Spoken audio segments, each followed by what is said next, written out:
There is a type of arthritis called gout that has had a long and interesting history. In fact, it was once known as the disease of the rich. It seems that there was an epidemic of gout in England at around about the time of the 17th century.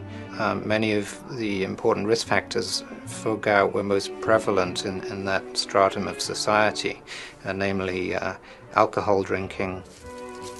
Bruce Faubert is a 53-year-old salesman, and like all gout sufferers throughout history, his illness began in the kidneys.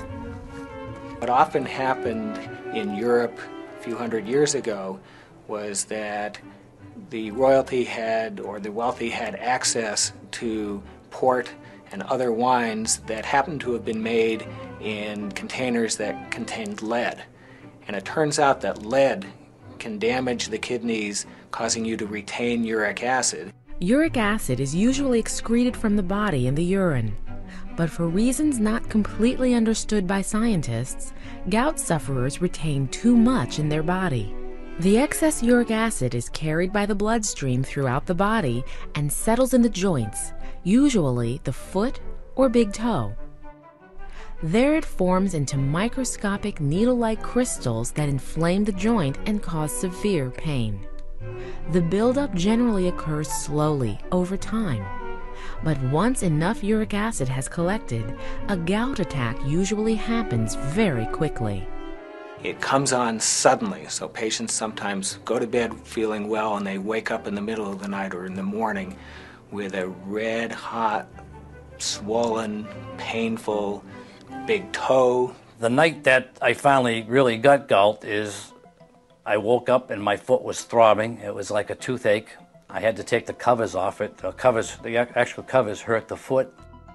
I couldn't put the foot down on the floor. I kind of had to hobble around, and even that was sore because your whole foot's swollen and red. It feels like somebody actually hit your foot with a sledgehammer. That's how bad it is. And I thought I broke it, but I didn't know what I did to break it. Bruce visited Dr. Robert Yood at the Fallon Clinic in Worcester, Massachusetts. He presented with classic gout symptoms.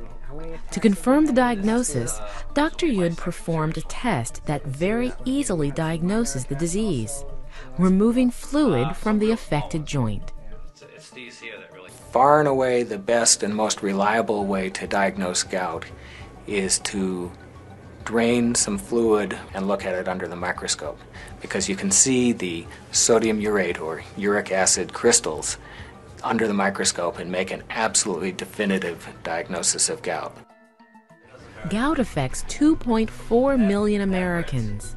Although it can't be cured, it is the most treatable form of arthritis. Well, when I have an attack coming on now, I actually get a little soreness in my big toe, but if I start taking my medication, it normally knocks it right out and I'm fine.